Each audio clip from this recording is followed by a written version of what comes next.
Muy bien, pues creo que sí hemos cantado de corazón esta canción. Ahora el Señor nos va a llenar a través de la palabra. Pastor.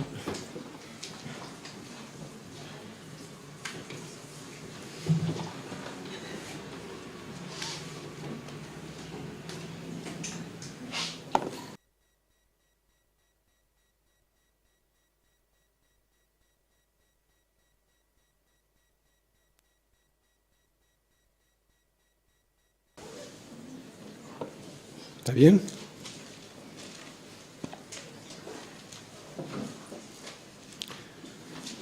Muy bien.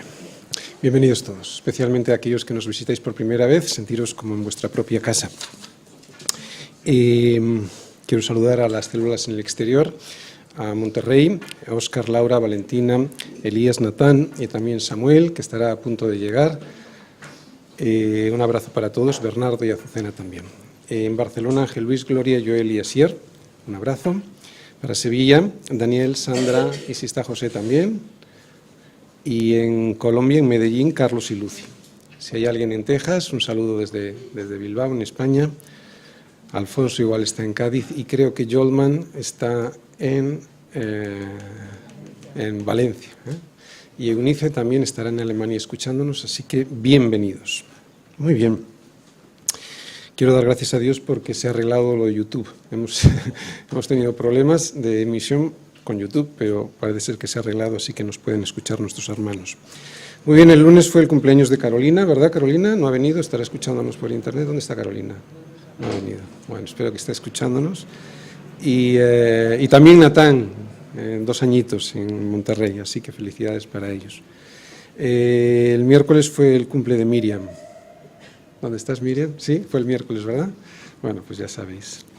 Bueno, y también otra noticia, Samuel, que va a venir dentro de unas horas, días, en Monterrey, digo. Samuel se dio la vuelta, venía de nalgas, pero ya se ha dado la vuelta, así que ya está en posición de lanzamiento. Vendrá enseguida. Muy bien. Bien,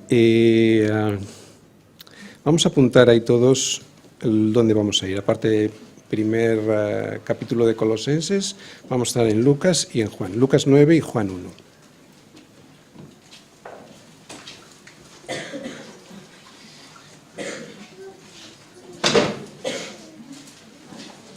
Lucas 9, versículos del 18 al 20.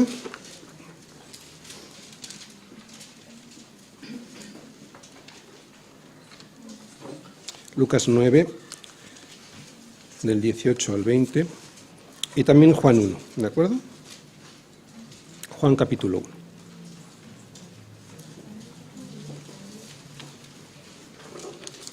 Bien, vamos a aprovechar este momento para que los niños vuelvan o vayan a la escuelita bíblica. Todos los niños a la escuelita bíblica, los que ya no son tan niños, se tienen que quedar aquí para escuchar. Muy bien. Ah, sí, el teléfono.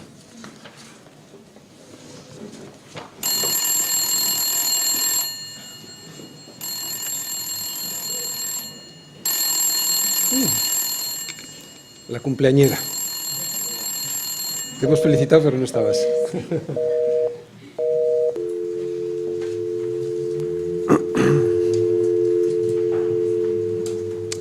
Brian. ¿Tenéis frío? ¿Cómo estás? ¿Está bien? ¿Está apagado? ¿Tenéis frío, calor? ¿Calor lo mantenemos? Vale, pues entonces una apagada y otra encendida. Bueno, hay para todos. A ver si los papás pueden venir.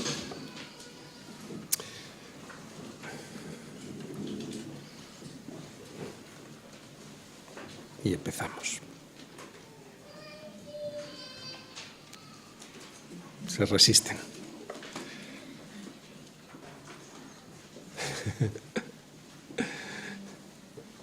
Se resisten, ¿no? Bueno. ¿Ya? Sí. Muy bien.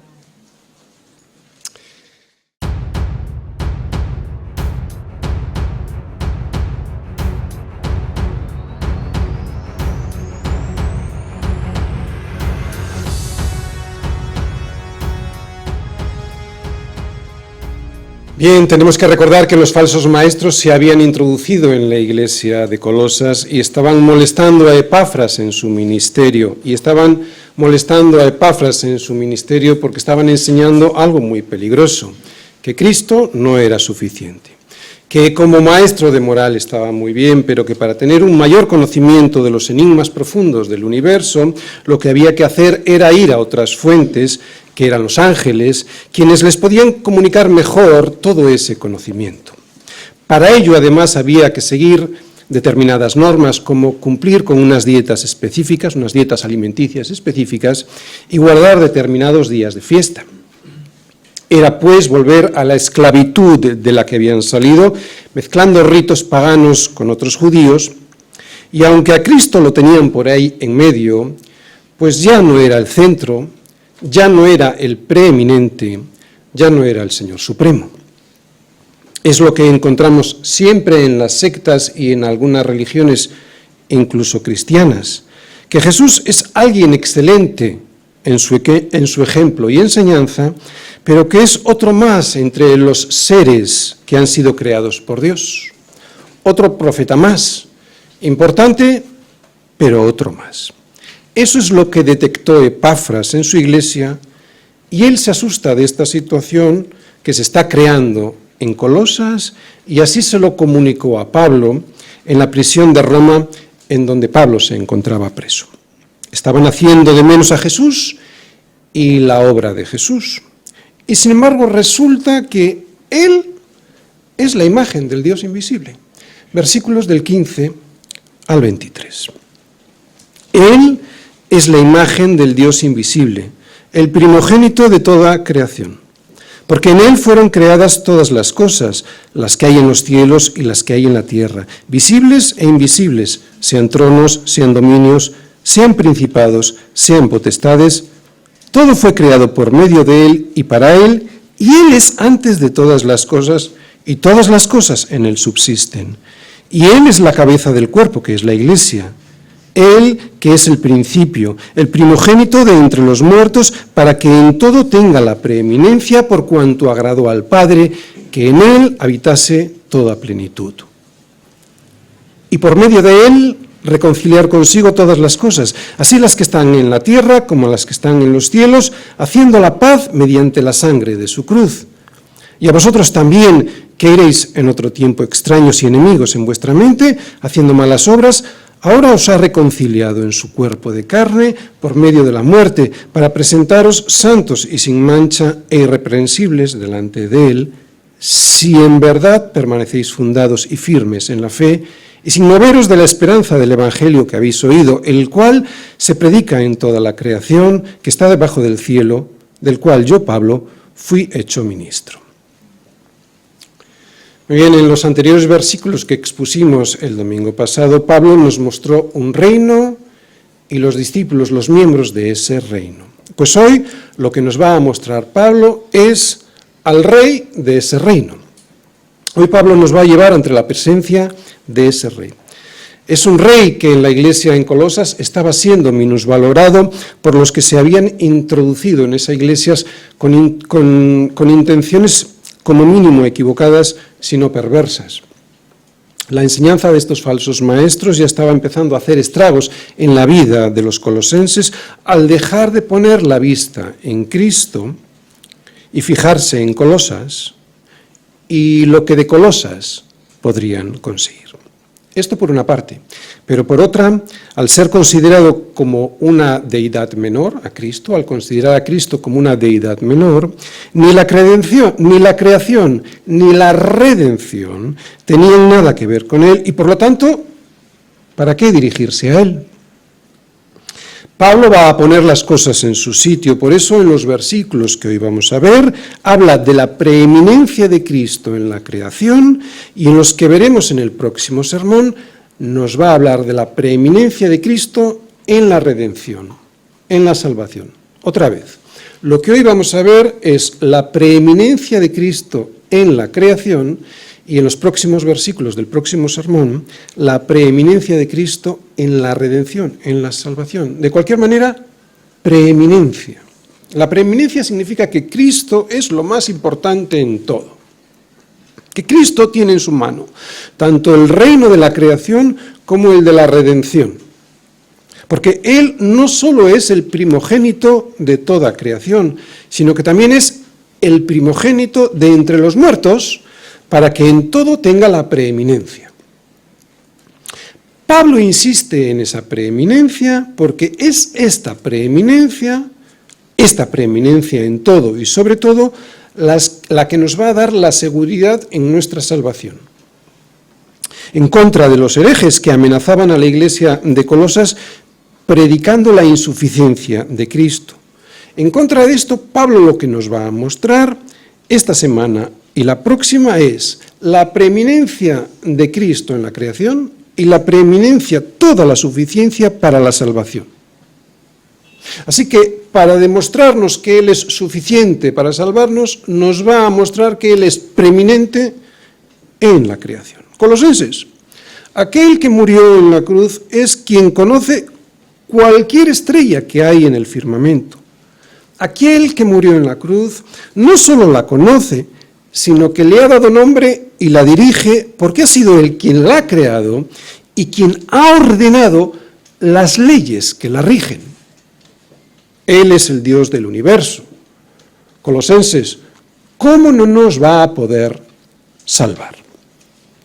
Por eso Pablo les escribe esta carta y les recomienda que la lean y que después, cuando lean esta carta, cuando haya sido leída esta carta entre vosotros, haced que también se lea en la iglesia de los laodicenses y que la de Laodicea la leáis también vosotros. Esta es la importancia de esta carta, para que sepamos y no nos olvidemos quién es Cristo, para que no nos llegue a pasar como a los fariseos, que teniéndolo delante a Jesús y habiendo visto y oído quién era Él, todavía le negaban y le insultaban hasta entregarle. Sabéis, los discípulos tampoco lo tenían muy claro. Esto lo vemos cuando leemos los evangelios, ¿verdad? Y sabemos, entre otros motivos, porque un día, mientras estaban navegando, Jesús se durmió. Y mientras aún estaba dormido, se desencadenó una tempestad de viento y se anegaban y peligraban. Y vinieron a Él y le despertaron diciendo, Maestro, Maestro, que perecemos. Despertando Él, reprendió al viento y a las olas y cesaron y se hizo bonanza. Y se decían unos a otros, ¿quién es este?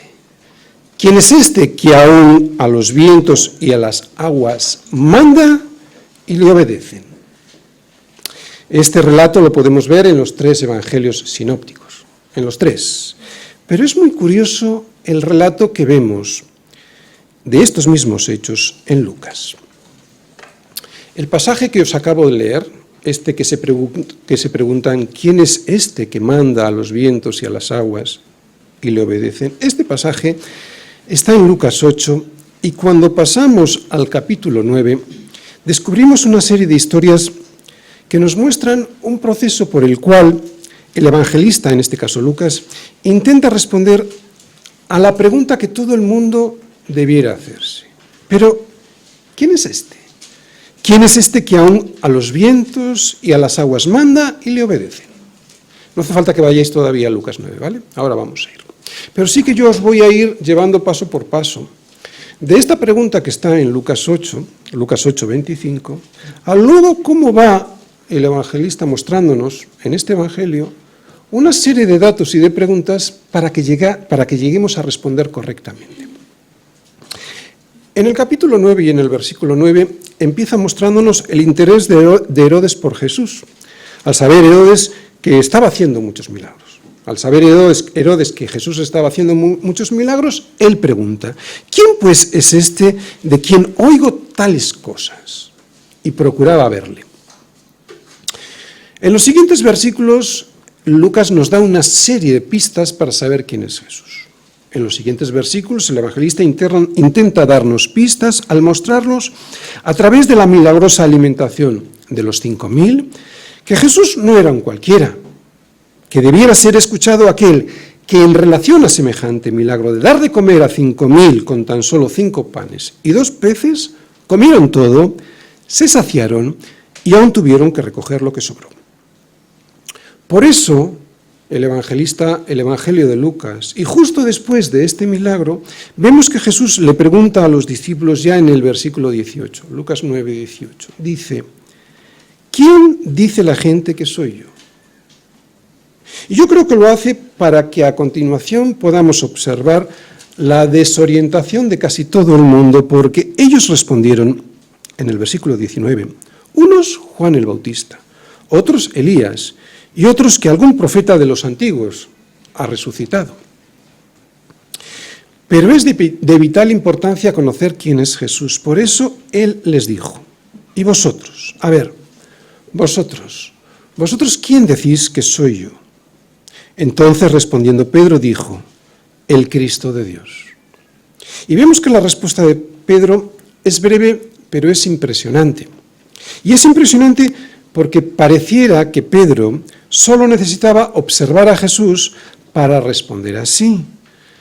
Pero aquí está lo importante, no se trata solo de observar. Por eso que quisiera que fuéramos todos ahora sí a Lucas 9, versículos del 18 al 20, para ver dónde está enmarcada esta respuesta de Pedro, ¿no? Dijo, él, o sea, tú eres el Cristo de Dios, para ver dónde está enmarcada esta respuesta. Y si nos fijamos bien, el marco es una oración, la oración de Jesús, una oración que tiene una respuesta del cielo. Vamos a Lucas 9. Dice así, aconteció que mientras Jesús oraba, aparte, estaban con él los discípulos y les preguntó diciendo, ¿quién dice la gente que soy yo? Ellos respondieron, unos Juan el Bautista, otros Elías y otros que algún profeta de los antiguos ha resucitado. Él les dijo, ¿y vosotros quién decís que soy yo? Entonces respondió Pedro y dijo, el Cristo de Dios. Esta es una revelación del cielo, producto de la soberanía de Dios. Y es curioso porque está enmarcada esta respuesta en la oración de Jesús. La oración es el contexto. Y ahora vais a ver por qué digo lo de la oración. Pedro, y sin saber muy bien, le dio esta respuesta correcta. Y es un milagro esta respuesta, como muy bien dice Jesús en Mateo 16, 17, porque esta afirmación no fue fruto de la deducción de él, de Pedro. Jesús dice que no respondió así porque se lo revelara carne o sangre, sino que fue su Padre que está en los cielos. Y a donde quiero llegar es a lo siguiente. Es que la carta a los colosenses también está enmarcada en una oración. Todo lo que hasta aquí hemos visto y seguimos viendo en esta carta, por lo menos buena parte del capítulo 1, es una oración de Pablo por los colosenses, para que entiendan quién es Jesús. ¿Entendéis? Cómo solo a través de la oración podemos clamar que alguien pueda llegar a conocer quién es realmente Cristo. Porque no se trata de carne o sangre, no se trata de nuestros esfuerzos, es imposible.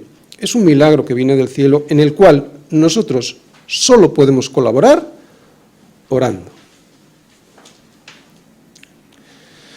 Es una oración para que ellos, digo ahora en la carta de los colosenses, Pablo orando, es una oración para que ellos puedan llegar a entender primero y poder responder después lo que jamás nadie podría acertar a decir sin el poder que Dios le da a su palabra escrita para poder ser escuchada. Que Jesús es el Señor, que es el Señor supremo de lo visible e invisible, que es el primogénito de toda creación. Es un milagro que hoy estemos aquí. No es por carne o sangre, no es por un esfuerzo humano, es por la misericordia de Dios derramada sobre nuestras vidas.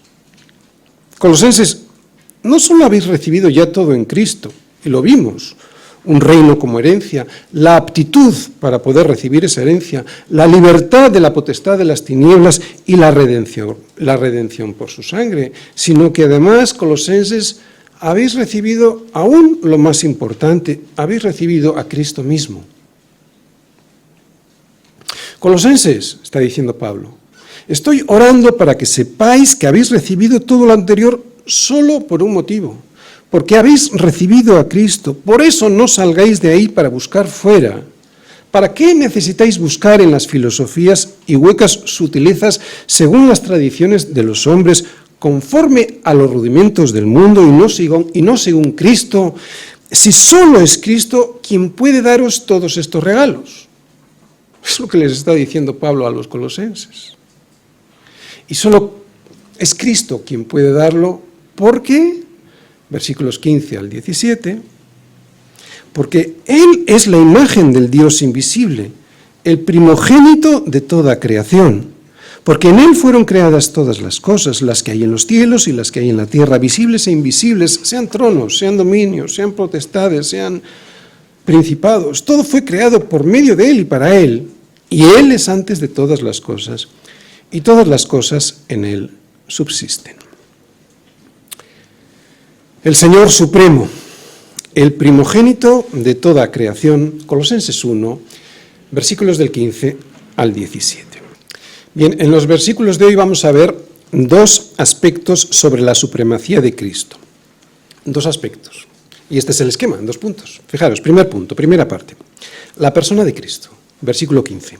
Supremo sobre cualquier otro. Y en la segunda parte, la obra de Cristo en la creación, versículos del 16 al 17, que es una obra suprema sobre cualquier otra cosa creada. Bien, empezaremos diciendo que así como no podemos conocer a Dios sin conocer a Cristo, otra vez, así como no podemos conocer a Dios sin conocer a Cristo, tampoco podemos conocer el universo y todo lo creado sin conocerle a Él.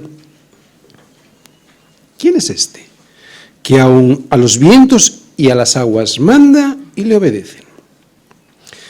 Pues será eso, ¿quién es este?, lo que hoy vamos a intentar responder a través de las palabras de Pablo a los colosenses. Primera parte, la persona de Cristo, supremo sobre cualquier otro. Él es la imagen del Dios invisible, el primogénito de toda creación. Muy bien, vimos el domingo pasado que hemos sido trasladados al reino de su amado Hijo. También vimos el domingo pasado cómo era ese reino y los miembros de ese reino. Pero, ¿quién es ese Hijo?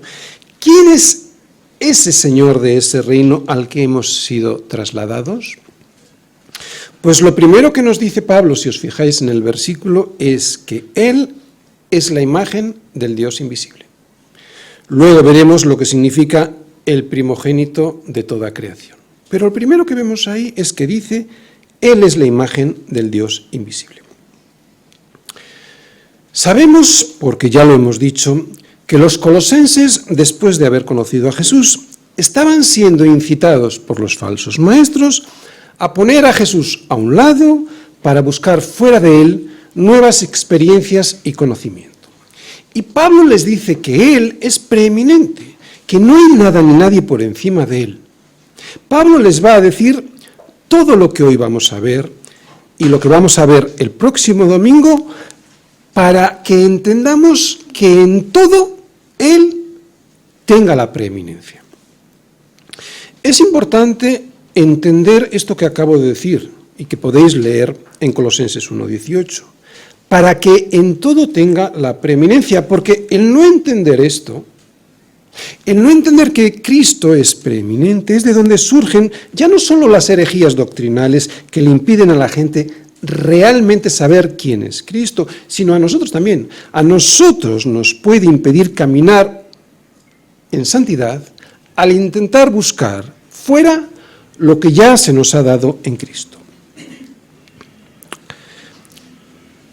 Yo sé que la vida es dura, lo sé por experiencia personal, y porque como pastor muchas veces hablo con gente que está desesperada por situaciones personales muy complicadas.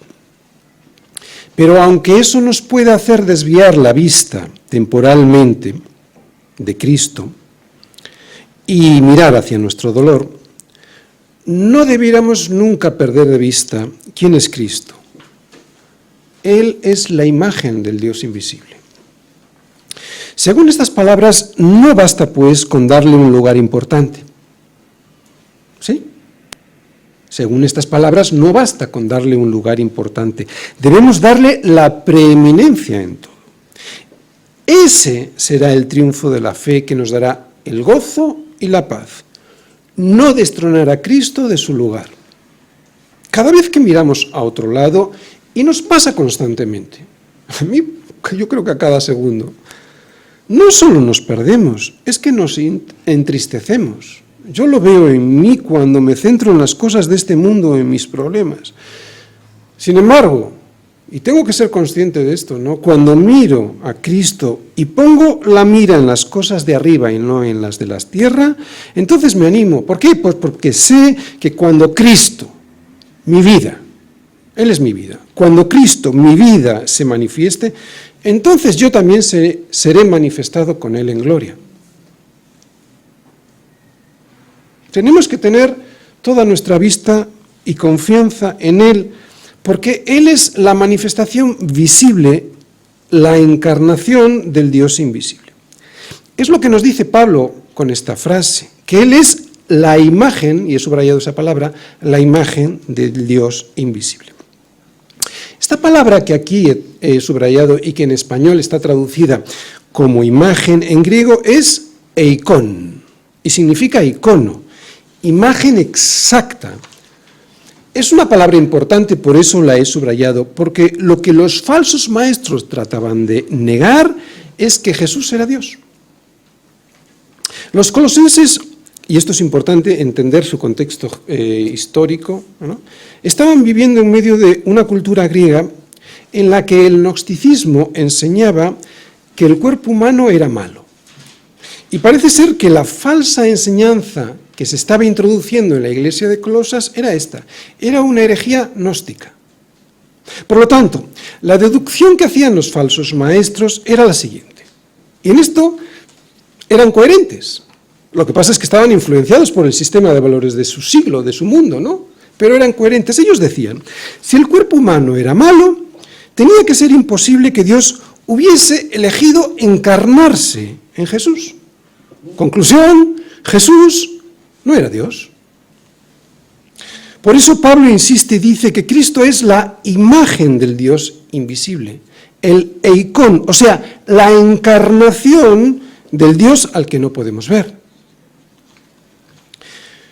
Dios no puede ser conocido aparte de Jesucristo porque Él es su eikon, la encarnación, o sea, la representación exacta, su imagen expresa y perfecta, la persona de Dios mismo sobre la tierra.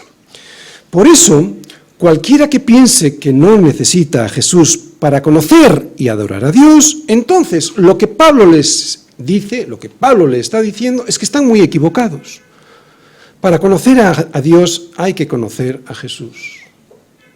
Para conocer y adorar a Dios hay que conocer y adorar a Jesús. Pablo lo dice en muchas de sus cartas y otros autores de la Biblia también lo dicen.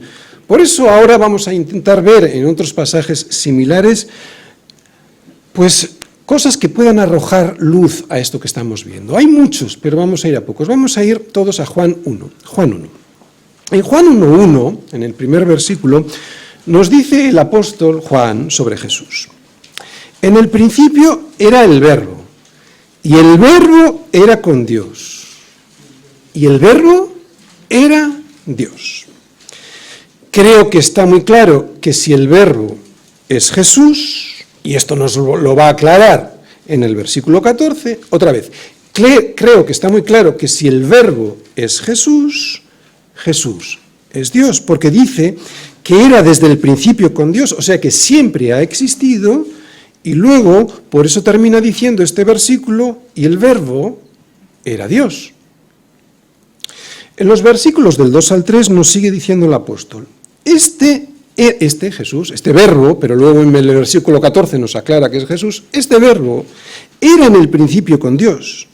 Todas las cosas por Él fueron hechas y sin Él nada de lo que ha sido hecho fue hecho. Creo que sigue estando muy claro que ese logos, en griego, que ese verbo, que ese Cristo es Dios, porque de nadie sino de Dios pueden decirse estas cosas.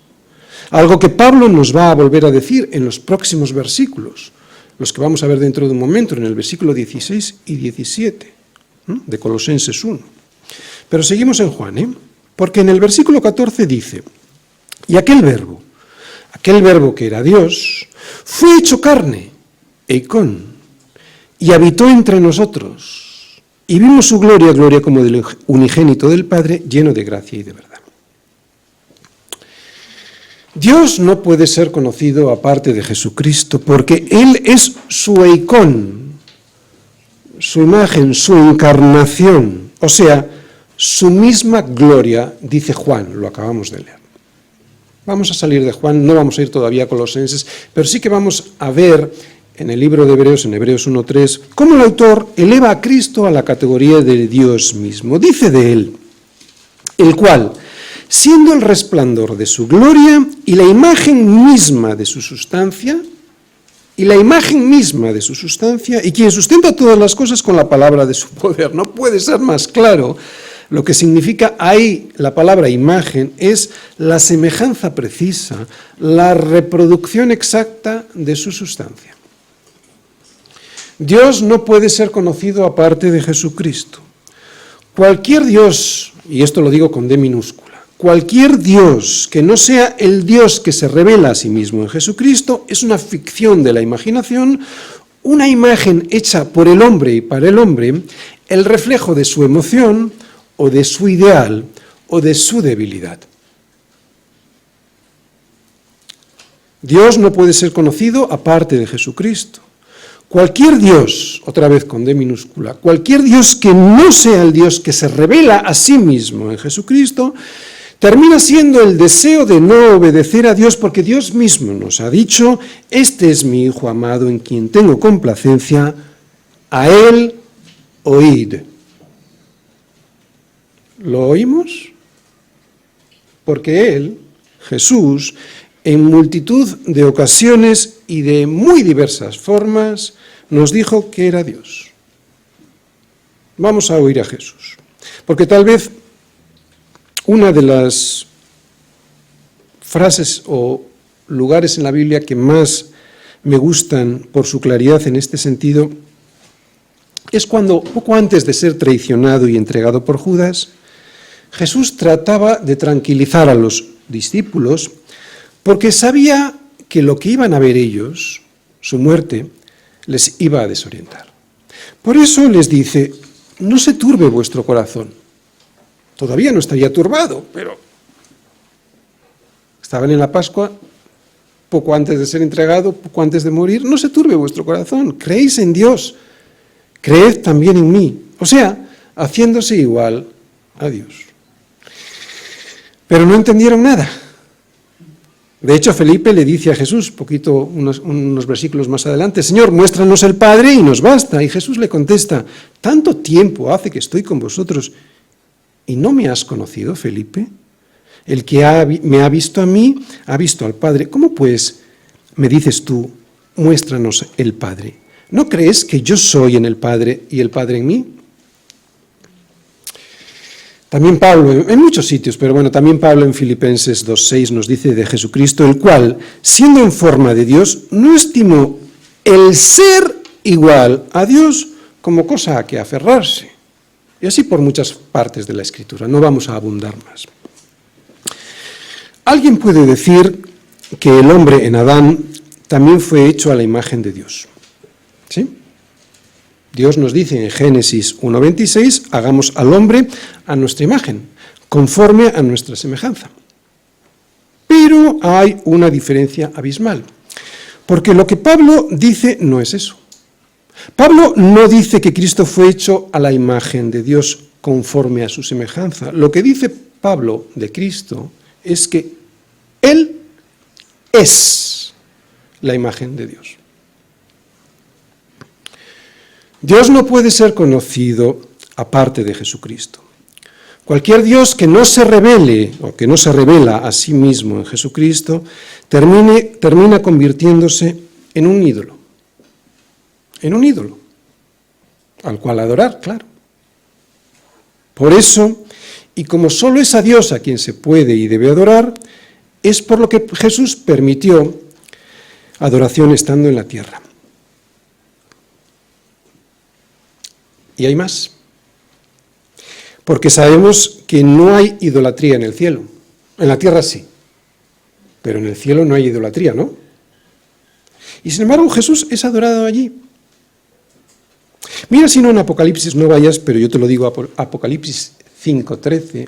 Mira si no en Apocalipsis, cuando Juan dice que oyó no solo a los ángeles y a los ancianos adorar al Cordero, sino que oyó a todo lo creado que está en el cielo y sobre la tierra y debajo de la tierra y en el mar, y a todas las cosas que en ellos hay, él oyó decir al que está sentado en el trono y al Cordero, sea la alabanza, la honra, la gloria y el poder por los siglos de los siglos. Está siendo adorado en el cielo, el Cordero. Por eso podemos concluir que si Cristo no es Dios, entonces Él es insuficiente para salvarme. Nadie, sino Él, puede salvar al hombre. Ahora vamos a ver la segunda parte de este mismo versículo 15, ¿de acuerdo? Ahora vamos a ver qué es lo que significa esta segunda parte de este versículo 15 que dice el primogénito de toda creación. Esta palabra primogénito da muchos problemas, porque nosotros la entendemos en un solo sentido, pero en la Biblia no siempre se usa esta palabra para referirse al primer nacido. Pablo, a la luz de sus palabras, y luego lo veremos en el versículo 16, a la luz de sus propias palabras, y de hecho también a la luz de toda la Biblia, no pudo haber dicho eso.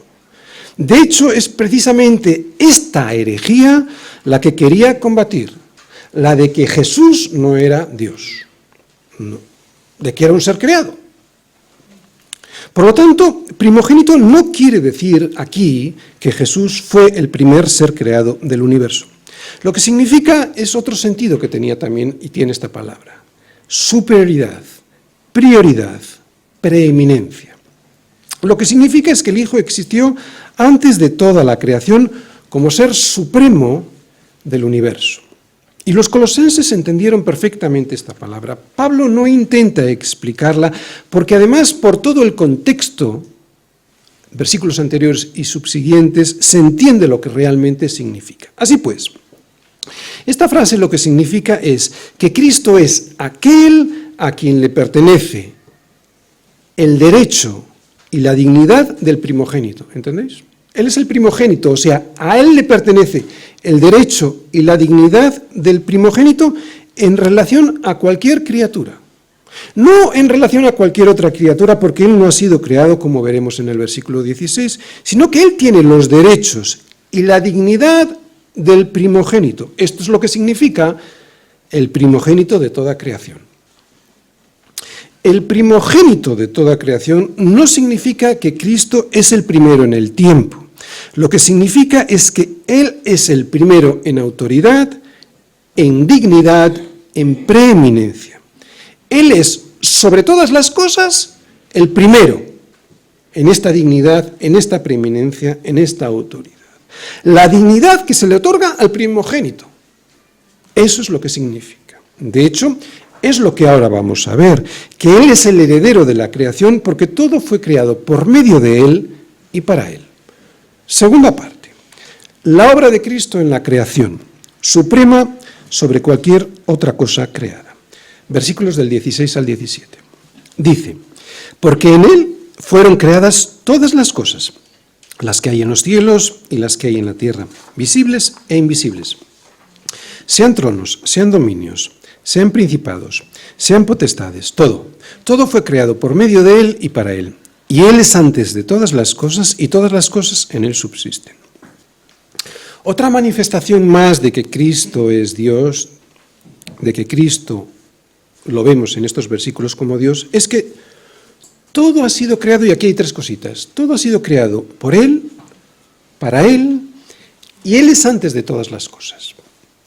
Estos versículos, del 16 al 17, interpretan perfectamente lo que el anterior, el versículo 15, nos decía sobre la primogenitura, que Cristo es preeminente sobre todas las criaturas, no el primero en ser creado, ¿vale? No el primero de los seres creados, sino vemos que estos versículos interpretan lo que acabamos de escuchar en el versículo 15, que Él es el primogénito, o sea, el preeminente sobre todo. ¿Vale? De hecho, este es el tema principal que Pablo quiere aclarar. Que no son los ángeles los que tienen la potestad sobre nadie, sino que es Cristo quien incluso los sustenta. Si han sido seres creados, los tiene que sustentar Cristo. ¿Para qué entonces, colosenses, dejar a Cristo e ir en pos de otros seres que tan solo son seres creados por Dios? Esto es lo que Pablo está intentando enseñarles a los colosenses. Pablo no niega la existencia de los ángeles, tampoco que tengan influencia para el bien o para el mal. Lo que niega, depende de qué tipo de ángeles, claro, lo que niega es que tengan algún poder aparte de Cristo. Todo subsiste en Él. Lo que niega es que tengan algún poder aparte de Cristo.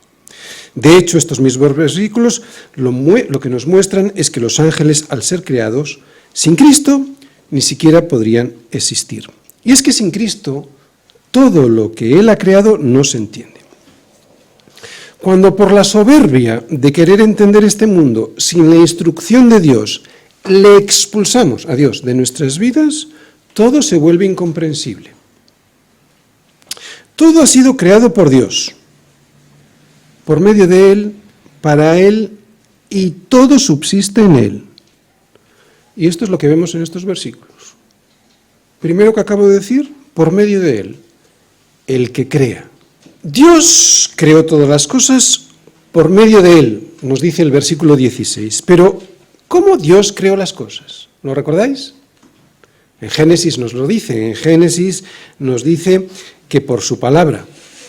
Y dijo Dios, sea la luz, y fue la luz. Y luego dijo Dios, dijo también Dios, y así todo el rato dice y se crea. Por lo tanto, ¿cómo Dios crea las cosas? Por su palabra. Así que algo que vemos de Dios es el poder que tiene su palabra.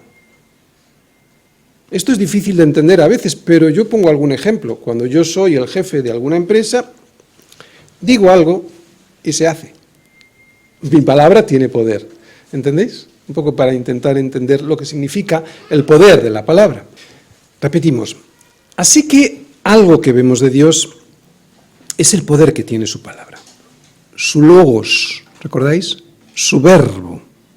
Y esto que vemos en Génesis lo podemos volver a ver en las palabras de Juan cuando dice de Jesús que en el principio era el verbo y el verbo era con Dios y el verbo era Dios. O sea, que el logos, la palabra que creó todo el universo, el verbo llamado Jesús, es Dios. ¿De acuerdo? Segunda cosa que vemos. Para Él. Este es el propósito de la creación, ¿de acuerdo? Para Él. No solo creó las cosas por medio de Él, sino que las creó para Él, vemos en el versículo 16. Es muy importante, porque esto lo que significa es que todo fue creado, atención, para un propósito. Algo que el mundo rechaza y anda buscando su propio propósito, su propia opinión. Otra vez. Para Él lo que significa es que todo fue creado para un propósito que es Él. Por eso, el ser humano, para entender el universo, no puede separarse de su creador ni del propósito que tiene el creador para el universo. Todo ha sido creado para la alabanza de la gloria de su nombre. De ahí que el hombre se equivoque dramáticamente cuando quita su vista de Cristo para, otra vez, propósito, pero en este caso equivocado, para ponerla en Él y en sus proyectos propios y así, claro, llevarse una gloria que solo es de Dios. Parece inocente, ¿verdad? ¿Cuántas veces lo habremos hecho nosotros? Pero esto es lo más grave que podemos hacer contra Dios. Robarle la gloria que solo le pertenece a Él para llevárnosla a nosotros. Y así nos va, un mundo perdido en su propia opinión y desangrado en sus propios proyectos que no cuenta con Dios para nada. Y lo tercero que vemos, todo subsiste en Él, el que lo sostiene todo. Dice el versículo 17, y todas las cosas en él subsisten. Es muy interesante esta frase porque significa que Dios no hizo el mundo y se desentendió de él, sino que lo sostiene y lo mantiene. En definitiva, y resumiendo, esto lo que significa es que sin Cristo solo habría caos. Bueno, de hecho, sin Cristo no habría nada. Pero si hubiera algo y se desentendiera, por eso dice, y todas las cosas en él subsisten, si se desentendiera, ¡buah!, todo se convertiría en un caos. Dios está a cargo de todo. Todo lo controla Dios. ¿De acuerdo? Es aquí cuando la gente me puede decir que si esto es así, ¿por qué entonces Dios permite tanto dolor e injusticia? Bueno, eso ya lo hemos explicado muchas veces y también lo estamos viendo en el libro de Job.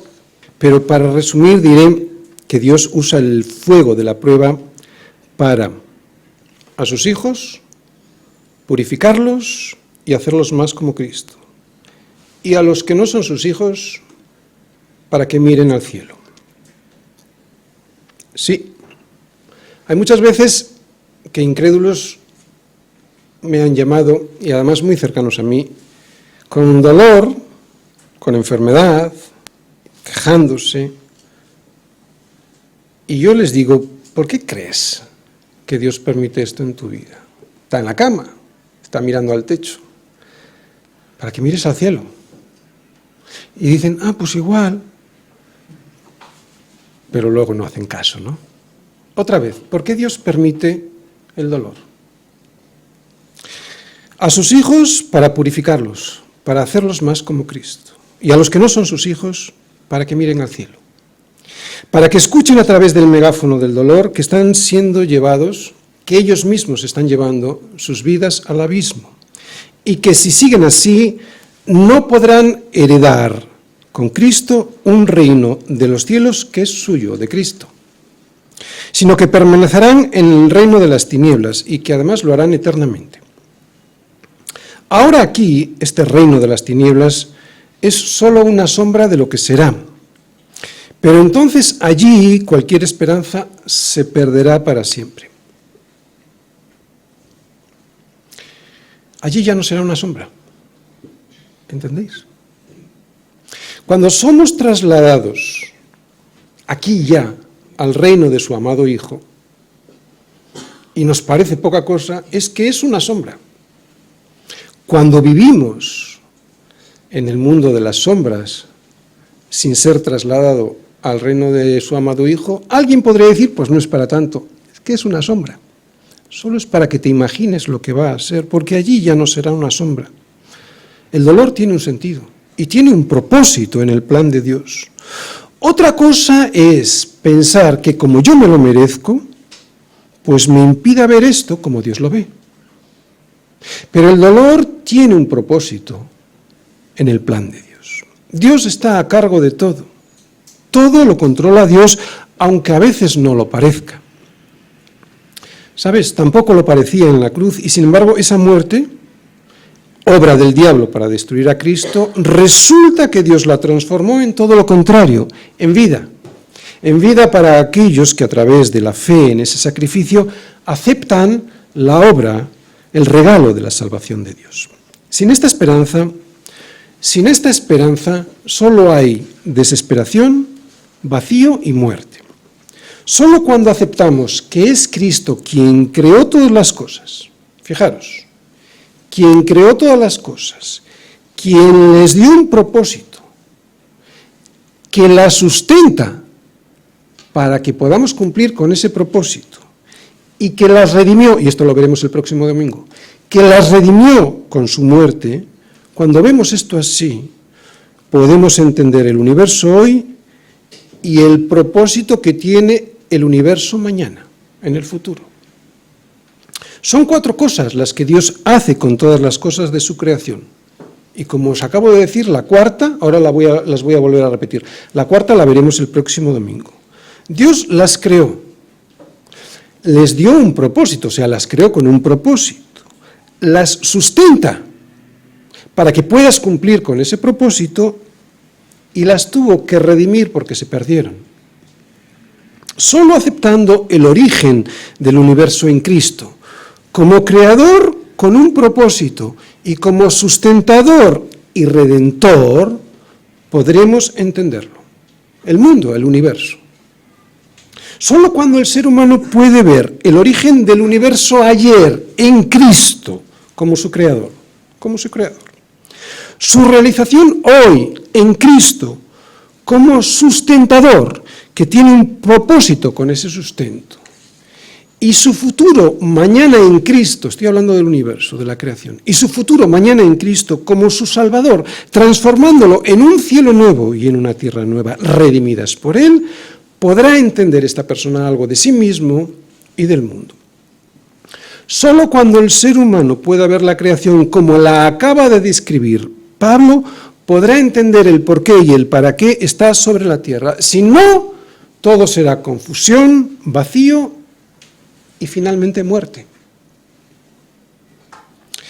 Pero esto solo se podrá conseguir, solo podrá ocurrir cuando el hombre doble su rodilla ante el rey de este reino y acepte ser trasladado de la potestad de las tinieblas en la que vive al reino de su amado Hijo.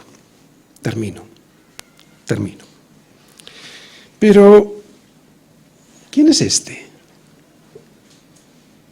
Es lo que nos intenta enseñar Pablo hoy. ¿Quién es este? ¿Quién es este que aun a los vientos y a las aguas manda y le obedecen? ¿Quién es este Hijo? ¿Quién es el Señor de este reino al que hemos sido trasladados? Pues Él es nada más y nada menos que el creador del universo y por lo tanto su heredero. Él es Dios y como Dios Él es el creador, sustentador con propósito y redentor de todo lo que se ha perdido. Por eso Cristo es el heredero del universo, un universo que debido a nuestra culpa, al estropearlo, lo tuvo que redimir por medio del derramamiento de su sangre en la cruz del Calvario. Así que la solución a todos nuestros problemas, colosenses, es poner a Jesús en el lugar correcto. Es lo que está intentando decirle Pablo a la iglesia de Colosas, que Él es preeminente, la preeminencia de Cristo en nuestras vidas. Si vemos la preeminencia de Cristo en nuestras vidas, hará que seamos agradecidos y que estemos contentos con lo que somos y tenemos. Y esto es una lucha permanente, es una lucha diaria. ¿Sabéis por qué? Lo hemos repetido en multitud de ocasiones y yo lo acabo de decir. Pues porque pensamos que nos merecemos más de lo que tenemos. Claro. Solo cuando tengamos a Cristo en la preeminencia, nuestra máxima posesión, será cuando podamos estar agradecidos y estaremos contentos con lo que somos y con lo que tenemos. Y esto es una lucha permanente. Por eso, colosenses, poned vuestra mira en Cristo, ¿no? Toda la creación es suya. Por eso, los que no lo creen así, no le encuentran sentido a la vida. Y no encuentran sentido a la vida porque han quitado del centro, o ni siquiera lo han llegado a poner, a su creador, a su sustentador con un propósito, al que desprecian, y a su redentor, claro, no lo valoran y por eso lo rechazan. Creador, sustentador, con propósito. No es un creador y sustentador para que haga lo que me da la gana, otra vez. Es un creador. Es que son las 4 cosas importantes para entender mi vida y el universo. Porque hay mucha gente que incluso llega a ser teísta, vamos a decir así. O sea, cree en Dios. ¿Por qué? Porque Dios ha creado las cosas. No basta. Dios nos está diciendo aquí, Pablo, con otras palabras, pero nos está diciendo que Él es creador. Que además es sustentador. No solo te da de comer para que hagas lo que le da, sino que tiene un propósito, que es darle la gloria de Él. Y como nos hemos perdido, es el creador. Cristo es el dueño de todo y además lo redimió por medio de su sangre. Por eso, ¿por qué conformarse con las cosas de este mundo si algún día seremos manifestados con Él en gloria? ¿No? Vamos a ver. Yo sé que esto es difícil de hacerse una imagen. Estamos diciendo que estamos viviendo ya trasladados al reino de su amado Hijo. Pero también sabemos, y lo dice la Escritura, que es como una sombra, ¿verdad? Por lo tanto, los ejemplos que podamos poner solo son una sombra. Pero tú imagínate algo que te guste realmente hacer o ser. Y que eso en ese reino, cuando seamos manifestados con Él en gloria, lo podamos hacer para su gloria de verdad y de una manera perfecta. Tú imagínate un deporte o un instrumento musical que te gusta tocar o una profesión o cualquier otra cosa que la haces perfectamente y para su gloria, ¿no? ¿Para qué fijarse en las cosas de este mundo si algún día seremos manifestados con Él en gloria? No tiene ningún sentido. Y es un desperdicio despreciar semejante regalo de ser manifestados con Él en gloria. Debe ser una maravilla llegar a ser y hacer como realmente fuimos concebidos por Dios para ser y hacer. Debe ser una maravilla, ser manifestados con Él en gloria. La vida es bella. Es suficiente ver a nuestro alrededor para poder comprobarlo. Y la vida es dura, muy dura. No hace falta nada más que observar lo que ocurre a nuestro alrededor y lo que a veces nos ocurre a nosotros mismos para poder verlo. La vida pues es maravillosa y terrible, y lo sabemos porque todos de alguna u otra forma lo hemos experimentado. Pero atención, Colosenses, porque solo lo hemos experimentado, ya sea lo maravilloso de la vida o lo terrible de la vida, como una sombra.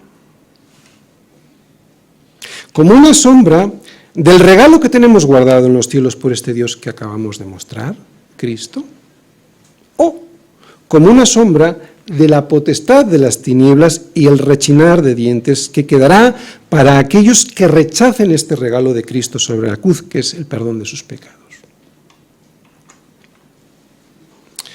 Mucha gente que no cree en el infierno. Bueno, lo tenemos aquí como una sombra. Abre las noticias. Una sombra.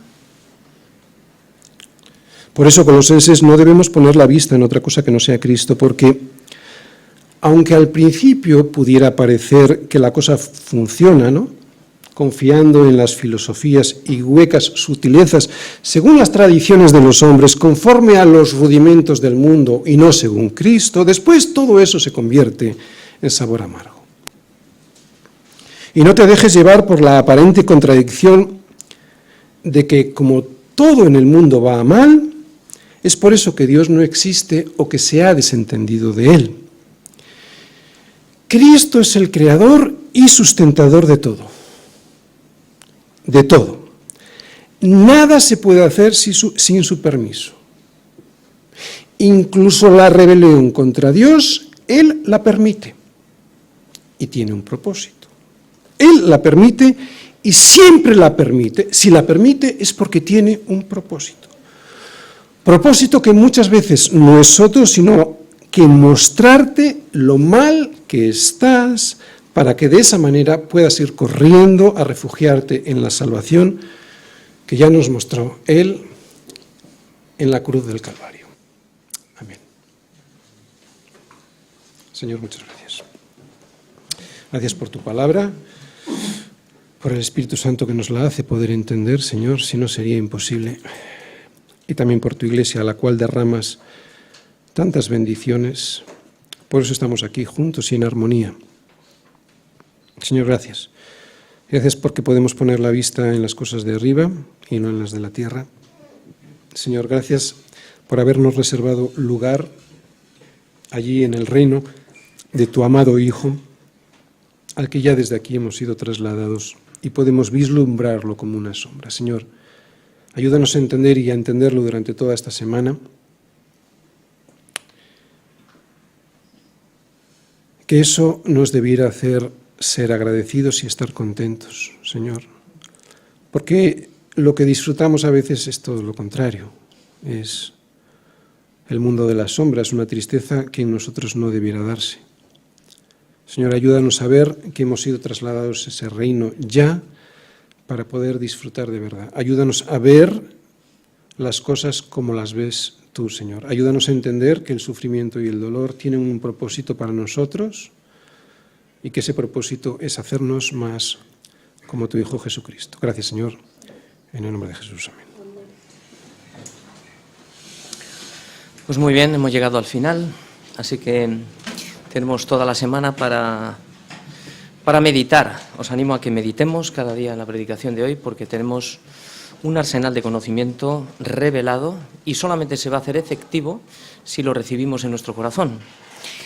Qué alegría de poder escuchar una predicación como hoy, saber que Dios es el creador de todas las cosas, que Él es el sustentador de todo lo que respira y de todo lo creado, y que todo tiene un propósito. Ojalá encontremos este propósito en nuestra vida y vivamos ese propósito todos juntos. Así que os animo que durante toda la semana podamos mirar arriba, al cielo, a Cristo. Y recordaros también, el próximo sábado tenemos el discipulado a las 5:30, todos los sábados a las 5:30. Las personas que quieran venir, estamos terminando, aprendiendo a orar. También los lunes a las 7:30 tenemos la reunión de varones, nos reunimos aquí en la iglesia, compartimos la predicación unos con otros y oramos unos por otros. Y también tenemos la reunión de mujeres, que es los miércoles. Cualquier mujer que no esté en esta reunión y quiera participar, pues que hable con Mariluz. Y también tenemos la célula de Baracaldo, que siempre se me olvida, que la lleva Inés, donde se reúnen todos los jueves. Así que si alguna persona vive por estas inmediaciones de Baracaldo, cerca, pues que hable con Inés, porque todos los jueves tiene su célula. Y muy bien, ya despedirnos de todos hasta el próximo domingo, que el Señor os bendiga mucho. Nos despedimos también de todos los que nos habéis acompañado a través de Internet, que el Señor os bendiga mucho, a todos vosotros también. Hasta el próximo domingo.